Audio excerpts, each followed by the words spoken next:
আজকে তোমাদের আমি অনলাইনে ক্লাস করাচ্ছি ক্লাস 10 কারণ ক্লাস 10 এবং ক্লাস 12 বর্তমান সিচুয়েশনের জন্য এরাই বেশি সব থেকে এফেক্টেড হয়েছে। তো ক্লাস 10 অনেকটা পিছিয়ে গেছে এবং ক্লাস 12 অনেকটা পিছিয়ে গেছে। ক্লাস 10 এর ফিজিক্যাল সায়েন্সে আমি চলতড়িৎ বা তড়িতের যে চ্যাপ্টারটা আছে এবং সেটা সব থেকে বড় চ্যাপ্টার ফিজিক্সের, তো সেটাকেই আমি আজকে তোমাদের বোঝাবো। অল্প সময়ের ক্লাস হবে এবং সেটাকে আমি তোমাদের কম্প্যাক্ট করে দিব যাতে তোমরা বাড়িতে বসে ভালোভাবে পড়তে পারো।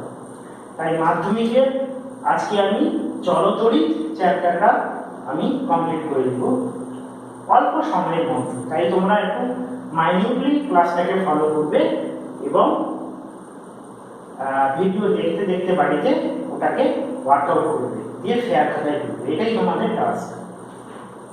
কারণ একটা চ্যাপ্টারকে নিয়ে আমি 2-3টে ক্লাস পড়ানো উচিত আমাদের, কিন্তু যেহেতু অনলাইনে ক্লাস হচ্ছে আমরা খুব একটা বেশি সময় পাবো না, তাই আমি অল্প করে ছোট আকারে তোমাদের সবগুলো বুঝিয়ে দিচ্ছি।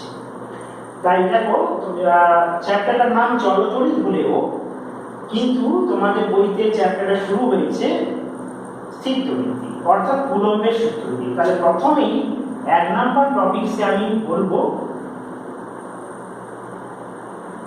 Coulomb's law. এটা চলতড়িতের অংশ নয়, এটা হচ্ছে স্থির তড়িতের অংশ। কুলম্বস ল বলার আগে একটু আমি বলে দিই যে আমরা জানি একটি পরমাণু হচ্ছে নিস্তড়িৎ, আবার একটি অণু অনেকগুলি পরমাণু দিয়ে তৈরি, আবার একটি পদার্থ অনেকগুলি অণু দিয়ে তৈরি। তো স্বাভাবিকভাবে যেহেতু যে কোনো পদার্থের মোটামুটি এক ক্ষুদ্রতম কণা পরমাণু নিস্তড়িৎ যদি হয় তাহলে পদার্থটা কি হবে? নিস্তড়িৎ। কিন্তু আমরা বাস্তবে দেখেছি একটি পাথরের সঙ্গে একটি পাথরের ঘর্ষণ হলে আগুনের ফুটকি বেরোয়, তাহলে নিশ্চয়ই এখানে তড়িতের সৃষ্টি হয়েছে। যাই হোক, এখানে পজিটিভ এবং নেগেটিভ আধানের সৃষ্টি, অর্থাৎ যে ইলেকট্রন ত্যাগ করবে সে হবে পজিটিভ আর যে ইলেকট্রন গ্রহণ করবে সে হবে নেগেটিভ। এবং এখানে দেখা গেছে যে বিপরীত মেরু পরস্পরকে কি করে? আকর্ষণ করে, আর সমমেরু পরস্পরকে কি করবে? বিকর্ষণ করবে। এটা তোমরা আগেও পড়েছো, চুম্বকের ক্ষেত্রেও এটা প্রযোজ্য। তো যাই হোক, কুলম্ব বললেন কি যে দুটি স্থির বিন্দু আধান বা বৃহৎ হতে পারে, বিন্দুটাকে তিনি একটা রেফারেন্স ফ্রেম ধরে তৈরি করেছিলেন বা ভেবেছিলেন। দুটি বিন্দু আধান যদি Q1 এবং Q2 আর দূরত্বের ব্যবধানে থাকে তাহলে তাদের মধ্যে আকর্ষণ বলের পরিমাণ F কিভাবে? আধান দুটির গুণফলের সমানুপাতিক এবং দূরত্বের বর্গের ব্যস্তানুপাতিক। তো তিনি বললেন যদি দুটি আধান পরস্পরের মধ্যে আর দূরত্বে থাকে তাহলে তাদের আকর্ষণ বা বিকর্ষণ, আকর্ষণ বল হতে পারে আবার বিকর্ষণ বল হতে পারে। আকর্ষণ বল কখন হবে? যখন দুটি বিপরীত আধান থাকবে। আবার বিকর্ষণ কখন হবে? যখন দুটি সম আধান থাকবে। তাহলে আকর্ষণ ও বিকর্ষণ বলের মান আধান দুটির গুণফলের সমানুপাতিক এবং দূরত্বের বর্গের ব্যস্তানুপাতিক। তাই এই দুটোকে কম্বাইন করে যে সূত্রটা দাঁড়ায় সেটা কি হবে? A proportional to Q1 Q2 by R square। তাহলে F is equal to একটা কনস্ট্যান্ট আসবে, জানো সমানুপাতিক চিহ্ন তুলে is equal to সাইন আনতে গেলে একটা কনস্ট্যান্ট আছে, কনস্ট্যান্ট ইনটু কি হবে? Q1 Q2 by R square। এই K এর মান সিজিএস পদ্ধতিতে কত হবে? 1, আর এসআই পদ্ধতিতে হবে 1/4πε0। এই সমগ্র ভ্যালুটা একটা মান থাকে, সেটা তোমাদের এই এখন তোমাদের এর জন্য মাধ্যমিকের জন্য জানার দরকার নেই। এটার মান হচ্ছে 9 × 10⁹, এই 1/4πε0 এর মানটা। আর সিজিএস পদ্ধতিতে হলে 1 হবে। এগুলো তো এইচএস এর জন্য লাগবে, এগুলো তোমাদের এখন মাধ্যমিকের জন্য এগুলো তেমন কিছু প্রয়োজনীয়তা নেই। খালি তোমরা এটুকুই জানবে যে সমানুপাতিক চিহ্ন তুলে ইজিক্যাল টু সাইন আনতে গেলে একটা সমানুপাতিক ধ্রুবক আনতে হয়, যেটা মাধ্যমের উপরে নির্ভরশীল। যাই হোক, তাহলে এটাই হলো কুলম্বের সূত্রের গাণিতিক রূপ। তো তোমাদের এই কুলম্বের সূত্রের গাণিতিক রূপ দিয়ে এই কারেন্ট চ্যাপ্টারটা শুরু হয়েছে। তো কুলম্বের সূত্রটাকে ভালো করে একবার পড়ে নিবে এবং জেনে নিবে কারা আকর্ষণ করে কারা বিকর্ষণ করে এবং তার গাণিতিক রূপটা মোটামুটি ভালো করে জেনে নিবে। এরপরেই তোমাদের চলে আসবে, তাহলে একটু ধারণাও পরিষ্কার করে দিই, তাহলে দুটি নিস্তড়িত বস্তু যদি পরস্পরের মধ্যে ঘর্ষণ করে তাহলে একটা প্লাস হলে অবশ্যই আর একটা কি হবে, মাইনাস, এবং এরা সকলেই আধানের সংরক্ষণ নীতি মেনে চলবে। যাই হোক, তাহলে কুলম্বের সূত্রটা তোমাদের মোটামুটি আমি বোঝাতে পারলাম বলে আশা করি। এরপরে সেকেন্ড টপিকসে তোমাদের আছে তড়িৎচালক বল এবং বিভব প্রভেদ, এর মধ্যে পার্থক্য এবং কাকে বলে। তো এটা বিভিন্ন তোমাদের বিভিন্ন অধ্যায়ের বই আছে, আর কোনো অধ্যায়ের বইকেই স্পেসিফিক ভাবে বলবো না, অন্তত মাধ্যমিক লেভেলে সব বই মোটামুটি ভাবে প্রযোজ্য এবং ভালো, এবং কিছু কিছু বইতে কিছু কিছু টপিকস খুব ভালোভাবে ডিসকাস করা আছে, আবার কিছু কিছু বইতে কিছু কিছু টপিকস একটু সেরকম ভাবে ডিসকাস করা নাই। তাই বইটা কোনো ফ্যাক্টর নয়, তোমরা একটু বুঝতে পারলে সবকিছু জানা যায়। এবারে আমি তড়িৎচালক বলা এবং বিভব প্রভেদের পার্থক্য তোমাদের বইতে দেওয়া আছে, সেটা তোমরা পড়বে। খালি আমি তোমাদের জিনিসটা কি সেটা একটু আমি তোমাদের বুঝিয়ে দিই। সেটা কি দেখো, তড়িৎচালক বল, আমি যখন কোনো ব্যাটারি কিনতে চাই, আগেকার দিনে টর্চের ব্যাটারি ছিল, এখনো আছে, তোমাদের রিমোট কন্ট্রোলের ব্যাটারি তোমরা বেশি ব্যবহার করছো, সেটা তোমরা জানো। ব্যাটারির গায়ে লেখা থাকে 1.5 ভোল্ট, ডাবল এ ব্যাটারি, আবার কোনটা কোনটা ট্রিপল এ ব্যাটারি, তোমরা বই দেখলে রিমোটের ব্যাটারি দেখলে তোমরা বুঝতে পারবে। তো 1.5 ভোল্ট ব্যাটারির গায়ে লেখা থাকে, কিন্তু ব্যাটারিটা যখন আমি কিনতে যাই তখন ব্যাটারিটা কি থাকে, মুক্ত বর্তনীতে থাকে। মুক্ত বর্তনী কত অর্থ কি, অর্থাৎ এটা সার্কিটের সঙ্গে যুক্ত থাকে না। যখন আমি টর্চের বা রিমোটের ভেতরে লাগালাম তখন কি হলো, সেই বর্তনীটা সম্পূর্ণ হলো, তখনই সে বর্তনীর মধ্যে চলে গেল এবং কাজ করতে শুরু করলো। যখন মুক্ত বর্তনীতে থাকে তখন সে কোনো রকম কাজ করে। দেখো, আমি যদি এই বদ্ধ বর্তনীতে অর্থাৎ ব্যাটারিটিকে সার্কিটে লাগানোর পরে যদি আমি দুই প্রান্তের বিভব পার্থক্য দেখতে চাই, তখন আমি দেখবো 1.5 ভোল্টের থেকে কিন্তু কিছু কম হচ্ছে। কারণ কি, কারণ এটা আভ্যন্তরীণ রোধ আছে। এই আভ্যন্তরীণ রোধ এর ভিতর দিয়ে তড়িৎ প্রবাহকে যেতে বাধা দেয়, এর ফলে একটি নষ্ট ভোল্টেজ সৃষ্টি হয়। তো এই নষ্ট ভোল্ট, এটা হলো ই কে আমরা তড়িৎচালক বল দিয়ে ডিনোট করি, আর ভি হলো বিভব প্রভেদ, এবং আই হলো তড়িৎ প্রবাহ মাত্রা, আর আর হলো আভ্যন্তরীণ রোধ। তাহলে ই কি বললাম, তড়িৎচালক বল, ভি বিভব প্রভেদ, আই হলো তড়িৎ প্রবাহ মাত্রা, এবং আর হলো আভ্যন্তরীণ রোধ, মানে এই কোষের আভ্যন্তরীণ রোধ। এটি একটি সম্পর্ক, এটাকে তোমরা লিখে নিবে। তাহলে এটাকে আমি 2 নম্বর সম্পর্ক হিসেবে লিখছি, কারণ আগে আমি কুলম্বের সূত্রটাকে সেটাকে 1 নম্বর সমীকরণ দিয়েছিলাম, এটাকে আমি তড়িৎচালক বল, বিভব প্রভেদ, নষ্ট ভোল্ট বা আভ্যন্তরীণ রোধের মধ্যে সম্পর্ক, এটাকে আমি কি বললাম, এটা হলো তড়িৎচালক বল এবং বিভব প্রভেদের মধ্যে সম্পর্ক। তোমাদের পরীক্ষায় এই ইকুয়েশনটা জেনে রাখলে বিভব প্রভেদ ইকুয়াল টু কি হবে, তাহলে V equal to E minus I R. তাহলে আমি দেখতেই পাচ্ছি যে ই সবসময় গ্রেটার হবে কার থেকে, ভি এর থেকে, অর্থাৎ তড়িৎচালক বলের মান সবসময় বেশি হবে আর বিভব প্রভেদের মান কম হবে, কারণ এই নষ্ট ভোল্টের জন্য। তাহলে নষ্ট ভোল্টের রাশিমালা হচ্ছে আই ইন্টু আর। আই হলো তড়িৎ প্রবাহ মাত্রা, আর হলো আভ্যন্তরীণ রোধ। তাহলে এই জিনিসটা জানলেই তোমরা বুঝতে পারছো যে যখন কোনো তড়িৎ কোষ মুক্ত বর্তনীতে থাকে তখন তার দুই প্রান্তের যে পার্থক্যটা সেটাই হলো তার কি, তড়িৎচালক বল। আর যখন বদ্ধ বর্তনী থাকে তখন তাদের যে দুই প্রান্তের পার্থক্য সেটা কি বলা হচ্ছে, যে বিভব প্রভেদ। আরো তোমাদের মানে পার্থক্য যেখানে আছে বইতে তোমরা সেখানে দেখবে লেখা আছে, যেখানে অন্য কোনো শক্তি তড়িৎ শক্তিতে রূপান্তরিত হয় সেখানে তড়িৎচালক বল সৃষ্টি হয়। আর যেরকম ফ্যান ঘুরছে বা লাইট জ্বলছে, এসি চলছে, তখন কি হয়, যে তড়িৎ শক্তি অন্য কোনো শক্তিতে রূপান্তরিত হয়, তখন বিভব প্রভেদের সৃষ্টি হয়। দুইজনের একক কিন্তু ভোল্ট। এবং কি হয়, তড়িৎচালক বলকে আমি কিসের দ্বারা পরিমাপ করতে পারি, পোটেনশিওমিটারের সাহায্যে, আর বিভব প্রভেদকে কিসের সাহায্যে পরিমাপ করতে পারি, ভোল্টমিটারের সাহায্যে। তাহলে আমি কি বললাম, দুজনেরই একক হচ্ছে ভোল্ট। তড়িৎচালক বলকে পরিমাপ করা হয় পোটেনশিওমিটারের সাহায্যে, আর বিভব প্রকৃতি পরিমাপ করা হয় ভলিউম। তাহলে এই পার্থক্যটা তোমরা এই পার্থক্যগুলো করলে তুমি মোটামুটি সবকিছুই বুঝতে পারবে। এবারে যখন কোনো তারের মধ্য দিয়ে, আমি বলেছি যে তড়িৎ পরিবহনের দিক দিয়ে যে কোনো পদার্থকে আমরা মোট তিনটি ভাগে ভাগ করতে পারি, একটা সুপরিবাহী, একটা বিপরিবাহী আর একটা অর্ধপরিবাহী। সুপরিবাহী কি না, যারা তামা, যে ধাতুগুলো কি আছে তামা, অ্যালুমিনিয়াম, এরা কি করে সহজে বিদ্যুতের পরিবহন করতে পারে, এদের রোধ অপেক্ষাকৃত কম। কুপরিবাহী শুকনো কাঠ, যারা তড়িৎ পরিবহন করতে পারে না। কারণ এই তড়িৎ পরিবহনের ব্যাপারগুলো কে করে না, মুক্ত ইলেকট্রন, ফ্রি ইলেকট্রন। তাহলে ফ্রি ইলেকট্রন কাকে বলবে না, যে সমস্ত ইলেকট্রন আমরা জানি একটি পরমাণু কি হয়, মাঝখানে কি আছে, নিউক্লিয়াস। নিউক্লিয়াসটা কি ধর্ম, ধনাত্মক ধর্ম নিউক্লিয়াস। তার বাইরে কে হচ্ছে ইলেকট্রন।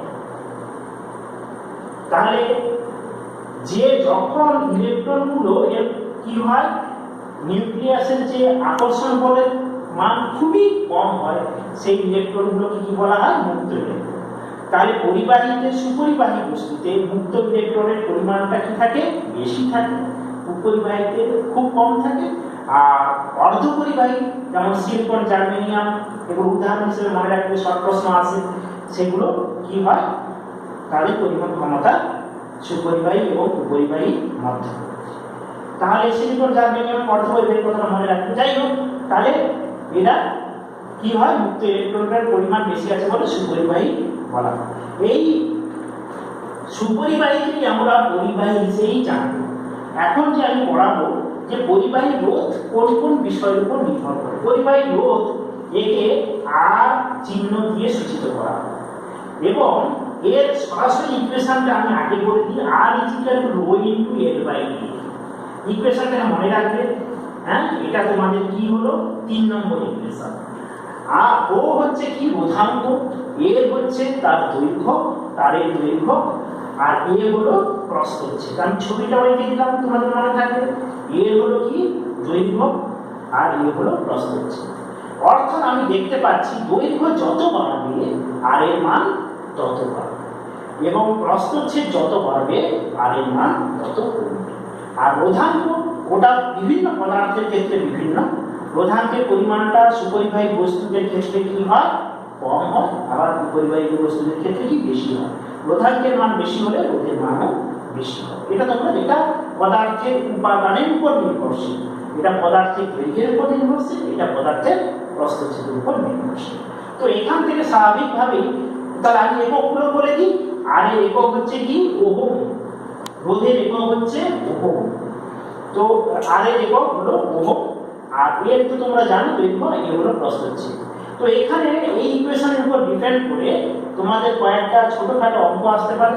যেমন আমি ইকুয়েশন নাম্বার 4 বলবো না, ওই 3 নম্বর ইকুয়েশনের অনুসিদ্ধান্ত হিসেবে ধরো বলা আছে দুটি তামা তার, হ্যাঁ, তাদের প্রস্থচ্ছেদ একই, একটি দৈর্ঘ্য 3 সেন্টিমিটার আর একটি দৈর্ঘ্য 6 সেন্টিমিটার। আমি কি বললাম, দুটি তামা তার, তাদের প্রস্থচ্ছেদ একই, একটি দৈর্ঘ্য হলো 2 সেন্টিমিটার আর একটি দৈর্ঘ্য হচ্ছে 6 সেন্টিমিটার।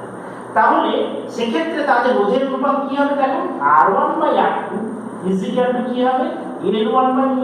দেখো কেন না, রোটা কিসের উপর নির্ভর করে না, তামার উপর। তামা, দুটি তামার তার যে, তার দুটো রোধের মান, রোধাঙ্কের মান কি হবে একই, আবার দুটো প্রস্থচ্ছেদ একই, তাই দুটো ক্যান্সেল সব হয়ে গেল। তাহলে R1/R2 ইকুয়াল টু L1/L2। কারণ এখন মাধ্যমিকের প্রতিটা গত 3 বছরের প্রশ্নে তোমরা দেখেছো অঙ্কগুলো সাধারণত একটু কঠিন করবো না, আমি চিন্তা করে করতে হয়, তাই ম্যাথমেটিক্সের উপরে প্রথম থেকেই জোর দেওয়াটাই বেটার। তাহলে এরকম ইকুয়েশনগুলো তোমরা একটু, তোমাদের উদাহরণে অঙ্কগুলো আছে তোমরা একটু দেখে নেবে, ঠিক আছে। আর এটাকে অ্যানালজি হিসেবে কল্পনা করতে গেলে তোমরা কি দেখো, একটা মোটা পাইপের মধ্যে দিয়ে জল বেশি যায়, অতএব মোটা পাইপের রোধ কম, তাই না? তাহলে বুঝতে পারছো, এ বাড়লে রোধ কমবে।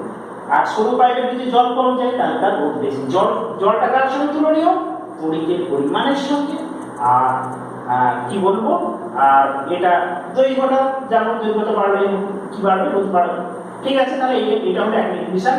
তাহলে এই রো ইকুয়াল টু আমি কি বলবো, আর ইন্টু এ বাই এ, এটাকে বলা হয় রোধাঙ্ক। এর একক হচ্ছে কি এসআইতে ওহম মিটার। ওহম মিটার কি করে হলো দেখো, আর এর একক ওহম, এটা হলো এ হলো মিটার স্কয়ার, এটা হলো মিটার, কেটে গেল মিটার স্কয়ার মিটার কেটে গেল, তাহলে এটা কি হলো ওহম মিটার। তোমাদের বইতে রোধাঙ্কের সংজ্ঞা এবং একক আছে এবং পরীক্ষায়ও আসে। রোধাঙ্কের যদি আমি সংজ্ঞা বলতে হয় তাহলে আমি কি করবো, যখন কোনো পরিবাহী তারের দৈর্ঘ্য একক প্রস্থচ্ছেদ একক, হ্যাঁ, তো ওই একক দৈর্ঘ্য একক প্রস্থচ্ছেদের মধ্যবর্তী যে দূরত্ব আছে সেই মধ্যে পরিবাহী তারের যে রোধ তাকে বলা হচ্ছে কি তার রোধাঙ্ক। এবং তার একক এসে একক ওহম মিটার এবং সিজিএস একক ওহম সেমি। তো এই মোটামুটি তোমাদের রোধের পরিচয় হলো। এছাড়া দেখবে রোধ উষ্ণতার উপর নির্ভর করে, উষ্ণতা বাড়লে রোধ বেড়ে যায় সাধারণ পরিবাহীর ক্ষেত্রে, এবং উষ্ণতা বাড়লে আবার অর্ধ পরিবাহীর ক্ষেত্রে রোধ কমে যায়। এগুলো উদাহরণগুলো আছে, এগুলো একটু পড়ে দিলেই তোমরা বুঝতে পারবে আসলে। তার রোধের উষ্ণতার উপর নির্ভরশীলতা এটাও তোমাদের ভালো করে একটু বলতে হবে। এবারে রোধের সমবায় চলে আসে। দেখো সব জিনিসটা তো পুরোপুরি ডিসকাস করা সম্ভব নয়, তাই আমি মোটামুটি তোমাদের একটা আইডিয়া দেব। রোধের সমবায় যখন দুটো তার এরকম পরস্পরের সঙ্গে লম্বালম্বি ভাবে যুক্ত আছে, ধরলাম এটা R1 এটা R2, আবার আরেকটা তার দেখো কিরকম যুক্ত আছে, এটা R1 এটা R2, তাহলে বুঝতেই পারছো এটা লম্বালম্বি যুক্ত আছে, এটা পাশাপাশি যুক্ত আছে। এটাকে যদি আমি এ, এটাকে বি বলি, এটাকে সি, এটাকে ডি বলি, তাহলে দেখো পাশাপাশি যুক্ত আছে বলে এদেরকে কি বলা হয় শ্রেণী সমবায়। এবং এদের তুল্য রোধের ফর্মুলা হবে কি R = R1 + R2। দেখো এদের ভিতর দিয়ে একই কারেন্ট যাবে, অর্থাৎ R1 এর ভিতর দিয়ে যদি I কারেন্ট যায়, R2 এর ভিতরে কি হবে I কারেন্ট যাবে। এখানে কিন্তু তা হচ্ছে না, দেখো কারেন্টটা কি করছে, এই মূল কারেন্ট হয় এখানে I1 এখানে I2, আবার এখানে তাহলে I1 এখানে I2, তাহলে I = কি হলো বাবু I1 + I2। তাহলে এখানে বিভব প্রভেদ কিন্তু সমান থাকবে, আর এখানে তড়িৎ প্রবাহ মাত্রা সমান থাকবে। এখানে তুল্য রোধের ফর্মুলা হলো 1/R = 1/R1 + 1/R2। তাহলে আমি সরল করলে পাবো R = R1R2/R1 + R2। ঠিক আছে, তাহলে এখানে শ্রেণী সমবায় দুটি রোধ পাশাপাশি থাকবে এবং তাদের তুল্য রোধ হবে R = R1 + R2, আর এখানে সমান্তরাল সমবায় দুটি রোধ থাকবে, তার হবে কি R1R2/R1 + R2। তাহলে শ্রেণী সমবায় এবং সমান্তরাল সমবায় মোটামুটি তোমরা বুঝতে পারলে আশা করি। এই শ্রেণী সমবায় এবং সমান্তরাল সমবায় দিয়ে ছোট্ট একটা অঙ্ক ডিজাইন এরকম সার্কিট আসে মাঝে মাঝে, তো সেই অঙ্কগুলো আমি তোমাদের একটু দেখাচ্ছি। সেই অঙ্কগুলো কিরকম দেখো, এরকম একটা সার্কিট দেওয়া আছে, এখানে দুটো তার দেওয়া আছে এরকম, এটা 10 ওহম এটা 10 ওহম, এখানে একটা ব্যাটারি লাগানো আছে, এটা কত ওহম আছে 100 ওহম। তাহলে বলেছে এখানে I এর মান কত, দেখতে পাচ্ছ সার্কিটটা তোমরা, এটা 10 ওহম এটা 10 ওহম আর এখানে 100 ভোল্ট দেওয়া আছে। তাহলে বলেছে এই তড়িতের বর্তনীতে যে কারেন্ট আছে তার পরিমাণ কত, I এর পরিমাণটা কত। তাহলে আমার প্রথম কাজ হবে কি এর তুল্য রোধটা বের করা। তাহলে এই যেহেতু সমান্তরাল সমবায় আছে তার R = কি লিখব আমি R1R2/R1 + R2। দেখো পাশাপাশি আছে, যদি এরা লম্বালম্বি যুক্ত থাকে তাহলে শ্রেণী সমবায় থাকতো। তাহলে এখানে আমি তুল্য রোধটা কত করব, 10 × 10/10 + 10 মানে 100/20 মানে 5 ওহম। তাহলে আমি জানি কি যে V = IR, এটা ওহমের সূত্রটা আমি পরে পড়াচ্ছি, হ্যাঁ, তাই সেখান থেকে তাহলে I = কি হবে V/R। তাহলে V কত আছে না 100 ভোল্ট আর R হলো 5, মানে কত হবে 20 অ্যাম্পিয়ার। তাহলে সার্কিটটা বুঝতে পারছো। তাহলে এইটাকে V = IR ওহমের সূত্র যেটা আমি এখনই পড়াবো সেটা লাগিয়ে এই অঙ্কটা হলো I = V/R অর্থাৎ 20 অ্যাম্পিয়ার হয়েছে। আচ্ছা, এবারে তাহলে আমি ওহমের সূত্রটা বলে তোমাদের আজকের ক্লাসটা একটু আমি পোস্টপোন করব, তারপরে আবার পরের ক্লাস আমি বাকি জিনিসটা পড়াবো, কারণ এটা অনেক বড় চ্যাপ্টার, তোমাদের পড়তে অনেক সময় লাগবে, তাই ওহমের সূত্রটা বলে আমি শেষ করছি। ওহমের সূত্রটা কি বলা আছে, স্টেটমেন্টটা ভালো করে পড়বে বই থেকে। বলা আছে যে কি বলা আছে যে কোনো পরিবাহী উষ্ণতা এবং অন্যান্য ভৌত অবস্থা। অন্যান্য ভৌত অবস্থা কি? তার রাসায়নিক অবস্থা, তার সে কোন পরিস্থিতি আছে, কঠিন না তরল না গ্যাস, নানা রকম ব্যাপারকে তার উপরে রোধের পরিমাণটা নির্ভর করে। তাহলে উষ্ণতা অবশ্যই বড় ফ্যাক্টর। উষ্ণতা ও অন্যান্য ভৌত অবস্থা অপরিবর্তিত থাকলে কোনো পরিবাহী প্রবাহ মাত্রা তার দুই প্রান্তের বিভব প্রভেদের সমানুপাতিক। অর্থাৎ আগে আমাকে কি করতে হবে? প্রবাহ মাত্রাকে লিখতে হবে। প্রবাহ মাত্রাটা আমি কি করে লিখবো? I is proportional to, আমি কি বলবো, V। তাহলে কোনো পরিবাহী উষ্ণতা ও অন্যান্য ভৌত অবস্থা অপরিবর্তিত থাকলে তার প্রবাহ মাত্রা তার দুই প্রান্তের বিভব প্রভেদের সমানুপাতিক। কখনোই এটা করবে না তোমাদের সুবিধার জন্য, এটা কিন্তু স্টেটমেন্টে কখনো বলা নেই। অর্থাৎ V proportional to I বলা আছে, I proportional to V। তাহলে I ইকুয়াল টু কি হবে? V into 1/r। এখানে 1/r টাই হলো সমানুপাতিক ধ্রুবক, এখানে 1/r টাই হলো সমানুপাতিক ধ্রুবক। তাহলে V ইকুয়াল টু কি হলো? IR। কিন্তু তোমরা সহজভাবে অনেকে প্রমাণ করার জন্য V proportional to I লিখে I ইনটু R করে প্রমাণটা করে দাও, তা কিন্তু না। তাহলে আমি কি বললাম? আমি আবার বলছি, ওহমের সূত্র অনুযায়ী কি, সে ওহমের সূত্রটা পরিবাহী উষ্ণতা ও অন্যান্য ভৌত অবস্থা অপরিবর্তিত থাকলে তার প্রবাহ মাত্রা মানে I তার দুই প্রান্তের বিভব প্রভেদের সমানুপাতিক। অর্থাৎ এটা যদি I হয়, এটা যদি A B হয় এবং এদের মধ্যে বিভব পার্থক্য যদি V A B হয়, তাহলে এইটা হবে V A B, তাহলে এটা হবে V A। বুঝে গেল? তাহলে V ইকুয়াল টু কি পেলাম? IR। অর্থাৎ এই সূত্রটা দিয়ে আমি আগের অঙ্কটা করেছিলাম সেটাকে আমি প্রমাণ হলো V। তাহলে V হলো বিভব প্রভেদ যার একক হলো ভোল্ট, I হলো প্রবাহ মাত্রা যার একক হলো অ্যাম্পিয়ার, আর R হচ্ছে রোধ যার একক হলো ওহম। তাহলে আমি কি বললাম? আমি আবার রিপিট করছি, V হচ্ছে বিভব প্রভেদ, I হচ্ছে প্রবাহ মাত্রা, R হচ্ছে ওহম। তাহলে V এর এককটা আমি লিখে দিচ্ছি, তোমরা খাতায় ওয়ার্ক আউট করবে। ভোল্ট, I হলো অ্যাম্পিয়ার, ইংরেজিটা ভালো করে তোমরা দেখবে, আর R হলো ওহম। এটাকে তোমরা ভালো করে V ইকুয়াল টু IR প্রমাণ করবে ওহমের সূত্র অনুযায়ী। তাহলে এখানে আরেকটা খালি স্টেটমেন্ট আছে, আমি বলে দিই। একটা প্রশ্ন আছে যে ওহমের সূত্র অনুযায়ী রোধের সংজ্ঞা দাও। তো সেটা বলতে গেলে তুমি বলবে, প্রথমে ওহমের সূত্র বললে, গাণিতিক সমীকরণ বললে, তারপরে বলবে এখান থেকে ভাই R ইকুয়াল টু কি হবে? V/I। অর্থাৎ কোন পরিবাহী রোধ হলো তার দুই প্রান্তের বিভব প্রভেদ এবং প্রবাহ মাত্রার অনুপাতের সমান, according to the Ohm's law. রোধের সংজ্ঞা কি হলো? ওহম ল অনুযায়ী যে রোধ হলো বিভব প্রভেদ এবং প্রবাহ মাত্রার অনুপাতের সমান। কিন্তু গতানুগতিকভাবে রোধ কি? রোধ হলো পরিবাহীর একটা স্বকীয় ধর্ম যা তার মধ্য দিয়ে তড়িৎ প্রবাহকে বাধা দেয়। তাহলে আমি কি বললাম? রোধের ট্র্যাডিশনাল সংজ্ঞাটা কি? যে রোধের ট্র্যাডিশনাল সংজ্ঞা হলো, রোধ হলো কি? কোনো পরিবাহীর স্বকীয় ধর্ম, নিজস্ব ধর্ম, ইনহেরিট প্রপার্টি, তাহলে যা তার মধ্য দিয়ে তড়িৎ প্রবাহকে বাধা দেয়। কিন্তু ওহমের সূত্র অনুযায়ী কি হলো? রোধ হলো পরিবাহীর বিভব প্রভেদ এবং প্রবাহ মাত্রার অনুপাতের সমান। আজকে এতদূর থাক তোমাদের, কারণ তোমরা মানে এটা অনলাইন ক্লাস হচ্ছে, বেশিক্ষণ ধরে পড়ানো যায় না। যাই হোক, তোমরা যতটুকু পড়ালাম ততটা তোমরা ভালো করে অ্যাসাইনমেন্ট করো, রাফে ওয়ার্কআউট করো, খেয়াল করো, পরের ক্লাস নিয়ে আবার অনলাইনে দিব। ভালো করে পড়ো, নতুন পদ্ধতি অনুযায়ী আমরা এখন পড়াচ্ছি।